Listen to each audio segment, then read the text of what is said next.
Scan this QR code and subscribe. You will get 1 kilogram of luck. హల్కన్బర్గ్ అయితే king తో మాట్లాడడానికి try చేస్తాడు, కానీ విఐపి గార్డ్ అయితే అతన్ని ఆపేసి మీరు నెక్స్ట్ బ్యాంక్వెట్ దాకా అతన్ని కలవడానికి కుదరదు అని కరాఖండిగా చెప్పేసరికి హల్కన్బర్గ్ అయితే కనీసం ఈ లెటర్ అయినా అతనికి ఇవ్వండి అని అంటాడు. కానీ ఆ విఐపి గార్డ్ అయితే నేను ఈ లెటర్ ని మోరిసి అదే గ్రాండ్ చాంబర్లైన్ కి మాత్రమే పాస్ చేయగలను, సో అందుకనే మీరు నెక్స్ట్ బ్యాంక్వెట్ దాకా ఆగి డైరెక్ట్ గా కింగ్ కి ఇస్తేనే బాగుంటుంది అని చెప్తాడు. దానికి హల్కన్బర్గ్ సరే అయితే రేపు ఇదే లెటర్ ని పట్టుకొని మళ్ళీ వస్తా, కింగ్ నన్ను చూసేదాకా ఇలానే వస్తుంటా అని అంటాడు. ఇంకా ఈ విషయాలన్నింటినీ బెంజమిన్ గార్డ్ అయితే బెంజమిన్ కి కమ్యూనికేట్ చేస్తాడు. ఇంకోవైపు కోర్టులో బెంజమిన్ అండ్ కెమిలా కేసు నడుస్తుంటుంది అనమాట. సో కెమిలా తరపు నుండి నుకువన్ అనే లేడీ అయితే కెమిలా జస్ట్ సెల్ఫ్ డిఫెన్స్ లోనే షూట్ చేసింది, ఎందుకంటే ఫస్ట్ మూసనే కెమిలాని షూట్ చేసి ఎస్కేప్ అయిపోయేసరికి కెమిలా అలానే ఫాలో అవుతున్నప్పుడు ఫురికోని కలుస్తుంది. అండ్ ఫురికోతో పాటు ఇంకో గార్డ్ కూడా కెమిలా గన్ పాయింట్అవుట్ చేసేసరికి తను భయపడి సెల్ఫ్ డిఫెన్స్ లోనే వాళ్ళపై అటాక్ చేసింది. సో అందుకని మూసేని హ్యాండ్ ఓవర్ చేయమని ఫస్ట్ ప్రిన్స్ ని డిమాండ్ చేస్తున్నాము. అండ్ అలాగే కెమిలాని చంపాలనుకున్నందుకు ఫస్ట్ ప్రిన్స్ కి శిక్ష విధించాలి అని చెప్తుంది. దానికి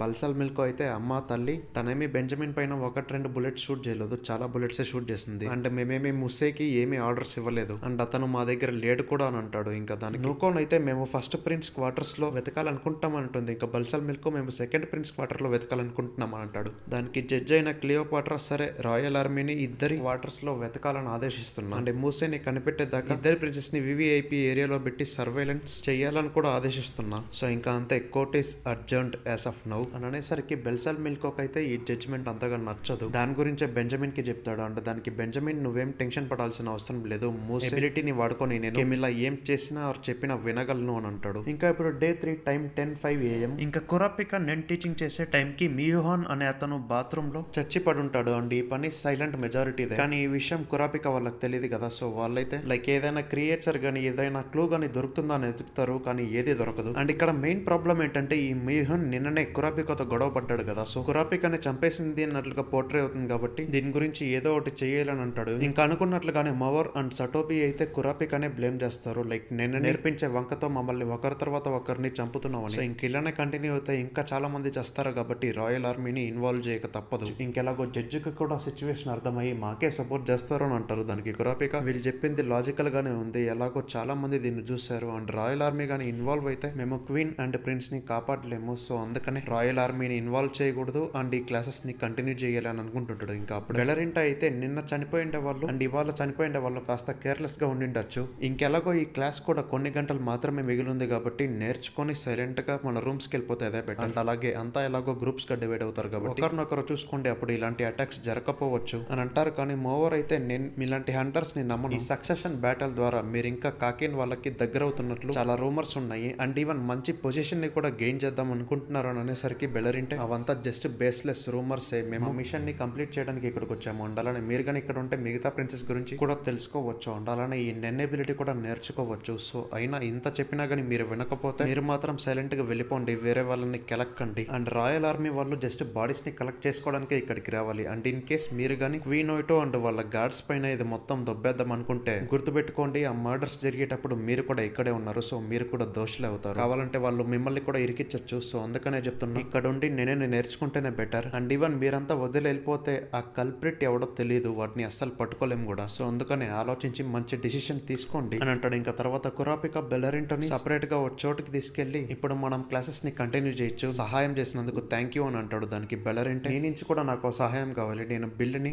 కలిసి ఓ 10 నిమిషాల పాటు 1013 రూమ్ దగ్గరికి వెళ్ళి సిచ్యువేషన్స్ ని ఎక్స్ప్లెయిన్ చేయాలి, ఎందుకంటే 1013 సిచ్యువేషన్ నీకు తెలుసు కదా. నేను కానీ ఎంటీ రూమ్ ని చూస్తూ ఒక్కరినే మాట్లాడుతుంటే బాగోదు, సో అందుకే బిల్ ని తీసుకొని వెళ్తే అతనితో మాట్లాడుతున్నట్లుగా అనిపిస్తుంది అండ్ ఇన్ఫర్మేషన్ మొత్తాన్ని నేను హాన్జోకి చెప్పేస్తాను. అంటే మీరు క్లాసెస్ ని కంటిన్యూ చేయండి, మేము మీకు వీలైనంత వరకు సహాయం చేస్తాం అండ్ అలానే ప్రిన్సెస్ ని కూడా కాపాడుతూ ఉండండి అని చెప్తాడు. ఇంకోవైపు కాచో మెలోడీని పిలిచి తనకి చదవడానికి హెల్ప్ చేయమని ఆర్డర్ ఇస్తుంది. ఫస్ట్ లో మెలోడీ మొహమాట పడతాడు కానీ తర్వాత అయితే ఒప్పుకొని వెళ్తాడు. అండ్ అక్కడ కాచో అయితే ఒక మోర్స్ కోడ్ ద్వారా నేను చెప్పేది ఇప్పుడు వినపడుతుంటే మ్యూజిక్ ద్వారా ఏదైనా సెంటెన్స్ ని క్రియేట్ చేసి నాకు చెప్పు అని అంటూ మస్కిటో సౌండ్ డివైస్ ని యూజ్ చేస్తుంది. ఇంకా మెలోడీ అయితే నాకు నాకు మ్యూజిక్ గురించి అంతగా తెలీదు, అంటే మీరు దాని గురించి అడుగుతున్నట్లున్నారు కదా అని అంటాడు. దానికి కాచో నిన్ను అడిగాను చూడు, నాది బుద్ధి తక్కువ, ఇక్కడి నుంచి దొబ్బేసాయి అని కోపంగా అరుస్తూ తన మెసేజ్ అయితే డెలివర్ చేస్తుంది. ఇంకా ఆ మెసేజ్ ఏంటంటే కిచెన్ కబోర్డ్ బాటమ్ లెఫ్ట్ దగ్గర చూడు అంటే ఎవరు లేని సమయం చూసి మెలడీ ఆ ప్లేస్ లో చూస్తాడు అండి. అక్కడ తన సేమ్ మస్కిటోన్ డివైసే కనిపించేసరికి తనకు అర్థమవుతుంది అనమాట. కాచో తన బ్రెయిన్ ని వాడి ఈ గేమ్ లో సర్వైవ్ అవుదాం అనుకుంటుంది అని. అండ్ మెలడీ తనని నేను ఎలాగైనా కాపాడే తీరుతా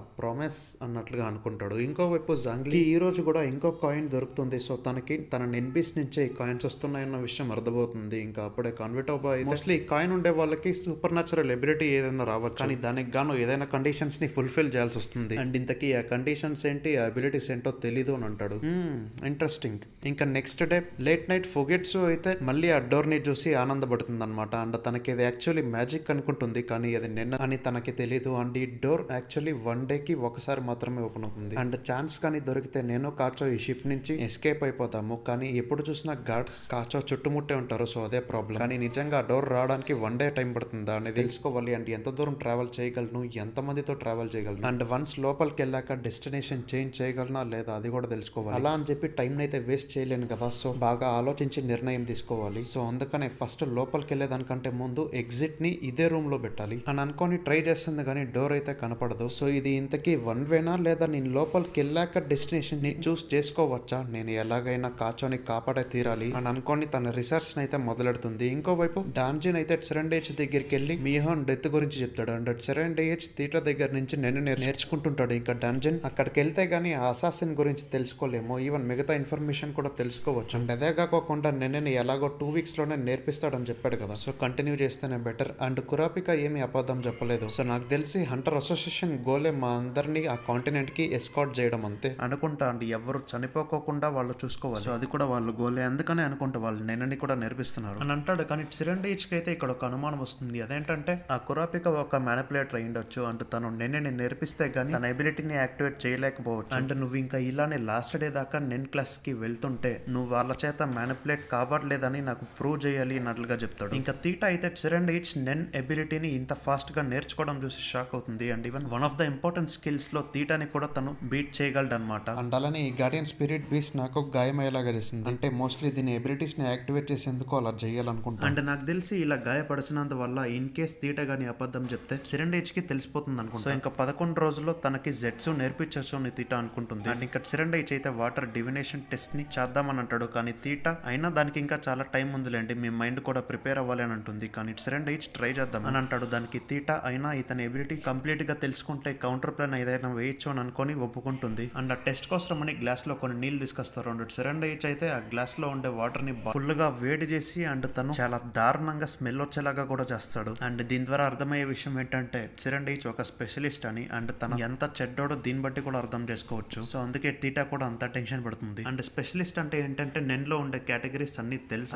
అండ్ అందుకని ఫ్యూచర్ లో సిరెండేజ్ ని ఓడించడం చాలా కష్టం అవుతుంది అనుకుంటా. సో ఇంకా కాచో అయితే నెక్స్ట్ బ్యాంక్వెట్ లో మ్యూజిక్ షోని అరేంజ్ చేద్దాము. ఈవెన్ మెలోడీ కూడా ఫ్లూట్ ని వాయిస్తుందంట. నేను ఫూఫూతో కలిసి గ్లాస్ హార్ప్ ని చేద్దాం అనుకుంటున్నా. ఈ విషయాన్ని ఫూఫూ అండ్ అలాగే డాడీకి చెప్తారా అని వాళ్ళ అమ్మకి చెప్తుంది. దానికి వాళ్ళ అమ్మ ఒప్పుకుంటుంది. ఇంకా కాచో ఈ బ్యాటల్ ని డిగ్నిటీ అండ్ ప్రైడ్ తో నేను ఫైట్ చేస్తాను, మీరేమీ భయపడాల్సిన అవసరం లేదు అని చెప్పేసరికి క్వీన్ అయితే హ్యాపీగా అక్కడి నుంచి వెళ్తుంది. ఇంకా తర్వాత కాచో అక్కడి నుంచి వెళ్తూ పక్కన ఉండే గార్డ్ తో క్వీన్ సైకో జస్ట్ తనకు తను మంచిగా ఫీల్ అవడానికి ఇదంతా చేస్తుంది అని అంటుంది. దానికి పక్కనుండే గార్డ్ అయితే మీరేం చెప్పినా సరే నేనేమి రికార్డ్ చేయలే అని అంటాడు. ఇంకా తర్వాత దీని గురించి కాచో మస్కిటోన్ ద్వారా మెలోడీకి కమ్యూనికేట్ చేస్తూ ఈవెన్ స్పీకర్స్ ని కూడా పెడతాము, అన్ని ఫ్లోర్స్ కి నా పర్ఫార్మెన్స్ గురించి వినపడేలాగా చేయాలి, ఈవెన్ ఫుగెట్సు తో కూడా మీటింగ్ అరేంజ్ చేయాలి. సో నెక్స్ట్ సండే ఒక పెద్ద ఈవెంట్ డే గా మారబోతుంది అని కమ్యూనికేట్ చేస్తుంది. అండ్ ఈవెన్ వాళ్ళ గార్డ్స్ కి కూడా చాలా డిమాండింగ్ గా ఆర్డర్స్ వేస్తుండేది చూసి మెలోడీ అయితే అయినా నువ్వు విలన్ గా ప్లే చేయాల్సిన అవసరం ఏమీ లేదు కాచో, అయినా అలా ఎందుకు చేస్తున్నావో నాకు అర్థమవుతుంది. ఐదర్ నువ్వు ఆర్ ఫుగెట్స్ ప్రమాదంలో పెడితే వాళ్ళు ఫుగెట్స్